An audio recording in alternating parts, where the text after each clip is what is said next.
know how to play Lost Cities. We're going to take a look at it in our point-counterpoint review. Because Mike and I agree about the game, we're going to roll to see who argues for it and who argues against. If it's even, I'll take the pros, and if it's odd, he will. Once again, Mike is going to argue for why games are awesome, particularly Lost Cities. And Tom will tell you why he made this long trip out here just to complain about board games, apparently. To begin with, Tom, I would say that, Lost Cities, I would say that it really transcends its lack of theme.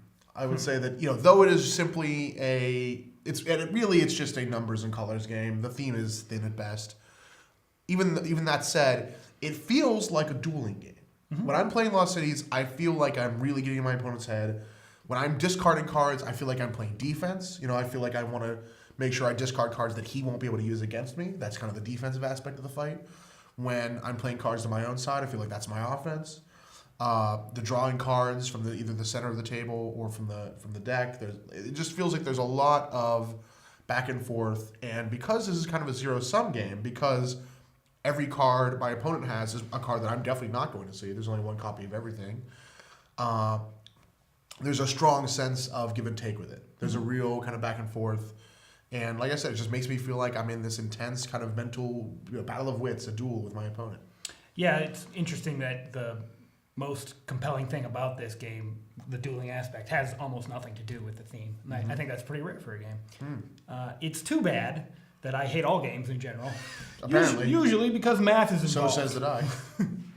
Math is a problem in this one. Now, I generally don't have a problem with math, but with this particular game, it's just annoying to add up all that crap at the end, to remember you've got to break 20 before you can multiply positive, and if you don't break 20, you have to multiply negative. You have to remember there's an 8-card bonus. There's just a lot of math involved with doing the game, and that's really kind of annoying. I don't think there's a solution to it. It's there, and it's annoying. Yeah, I agree. I too hate math, and for an otherwise very fast game, the arithmetic that you have to do every round really slows it down. Like we sometimes say with games that have a long setup compared to the gameplay, this one has a long end game, scoring game. Long time, tabulation. I completely agree with that. But that's, that being the case, I still feel like this one has a very elegant design. It's a shame you have to do the math, but everything holds together with this game so well. You have so many, we talked earlier about in the chit chat today about decision points and how to add decision points to your game. This one, every play is a big decision point. It's totally pervasive with this one.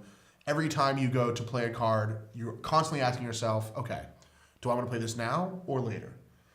I can play it now, and I can maybe lock myself out of some numbers and just run the risk that if I draw a card, I'm just hoping it's not one of the ones I just skipped. For instance, if I play a green 6, I lock myself out of the 5 and 4 if I just played the 3 previously. Sure. So, if I then draw the 4, well, I'm kicking myself. So it's kind of crunching the numbers, thinking about what your odds are of drawing the one thing you're going to think about skipping, versus risking giving something to your opponent. You're always weighing that back and forth. You're always saying, well, how much do I want to potentially limit my own offensive options in order to play a more conservative game, in order to offer my opponent less in terms of, giving him things to throw in his tableau. So there's that constant decision making, which I really love. You have the kind of meta strategy in this one of, because it's 3 rounds, you can agree to a different number of rounds, but I like 3. Because it's 3 rounds, if you are leading by, say, 30 points going to round 3, that can really inform your play. You can say, well, I don't need to go crazy here. I just need to prevent my opponent from having a good run. I don't need to get a ton of points. I just need to make sure he doesn't get a ton.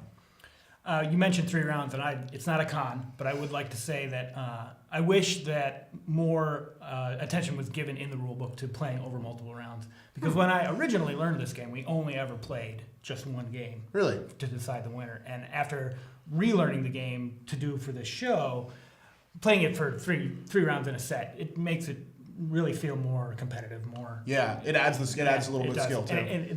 So the level of aggression that you mentioned and the mentality behind those plays really helps the game, I think. Yeah. It's a little unfortunate that we have some unintuitive aspects to the game. So I mentioned previously the math at the end of the round. Well, the way the game ends is when the last card is drawn. I can't tell you how many times I've drawn, or the opponent has drawn that last card. I'm like, I just want one more card. Just that one more card. Yeah. And even in thinking about it, like you'll count the cards left in the deck and you'll think, all right, if there's 7 cards, that means I'm going to get 4 turns, or is it 3, 4, whatever. You finally figure out how many you're going to get, and then you just you screw it up. You don't play that last card, or you play it too early, whatever. And that can change based on how you draw from the deck cards too. Sure, you can which extend does the game. feed into the elegant design that I mentioned. You have that kind of also decision making in how to lengthen or not. But yeah, I do agree. It's unintuitive. In that the other unintuitive aspect is the cost of investment to get into an exploration in the first place.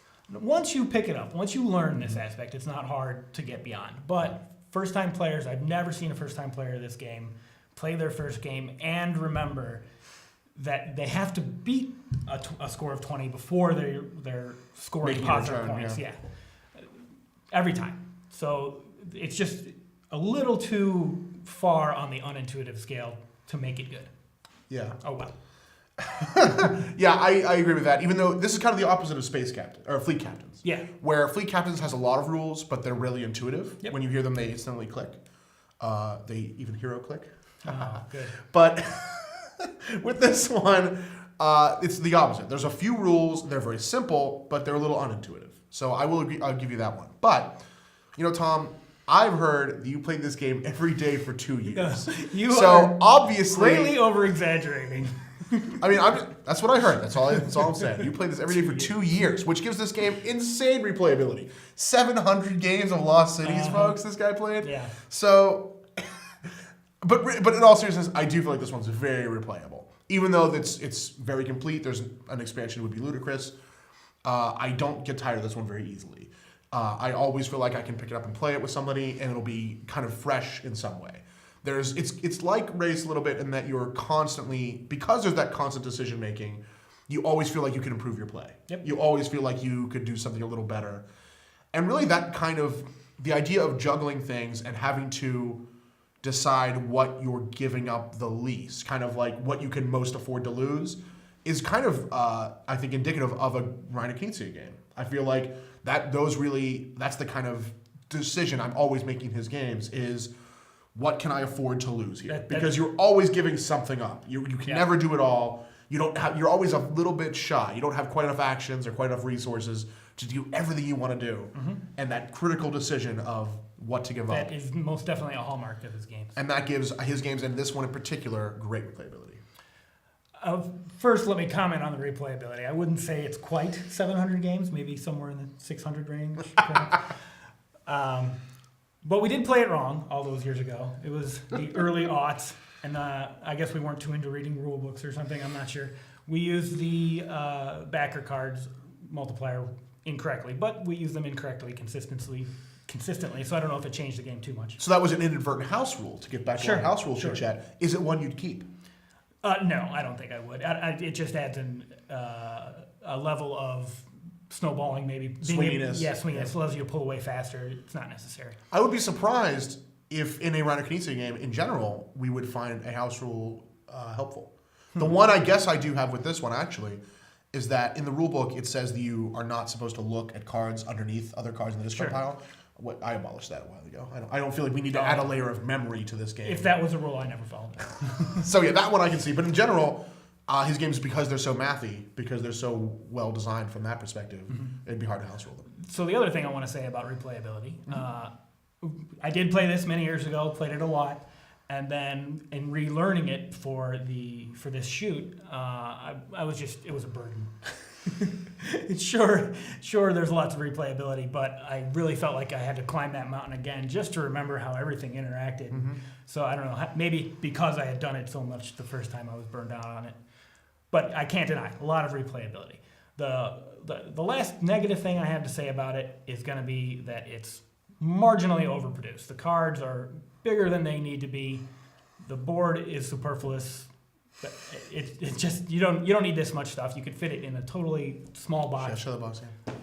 You could fit it in a box easily a quarter this size if you had small cards, and you could bring it anywhere. It would be a great game to play libraries and coffee shops and things if it weren't for the board. You could conceivably still, but it's just a little bigger than I like for that kind of game. Yeah, it is a little overproduced. The board is nice. It's got this kind of like wood grain paint on it. Yeah, I don't have any complaints The about maps the look stuff cool. themselves. But It's yeah, just- I do agree. You don't really need it. And after you've played it a little while, you'll get tired of the board and the size of the cards. But on the whole, Tom, what do you think of it? We can pull ourselves out of the point counterpoint system now. Well, What do you think? I do love this game. I did play it a lot back in the day. There are two things that I absolutely love. The first is the art, how all the images build into the next. So you can start all the way down at 2 and build up, and you're headed toward the end goal that you see at 10, and that you see that same image on the backer cards. That's really cool. It's a really minor theming element, but I love it. The other thing, I did play it a lot back in the day. We loved it because it was, like you said, a dueling game that really had nothing to do with the theme, but it was really compelling in that way. It was easily the best two-player game I've ever played, so I'm going to give it a 9 out of 10. Wow. That's high praise. I also really enjoyed this one. I agree with everything you said about that. The art is kind of nice that it's panoramic. This one, I just really like the way it all plays together. I love the way that you can, the decision points. It comes back to our chit chat. Constantly having to think of, okay, what do I give up? How do I, do I lengthen the game? Do I slow down the game? How many turns do I have? How can I maximize this? There's just a lot to it. There's a lot in that little box. And I'm kind of wavering between a 7 and an 8 up for this one because I am an Ameritrash gamer at heart, and this one doesn't have much of a theme, so it's not one of my absolute favorite games, but it works great as a two-player. I'm going to give it an 8. All right, get ready for the breakdown of Lost Cities.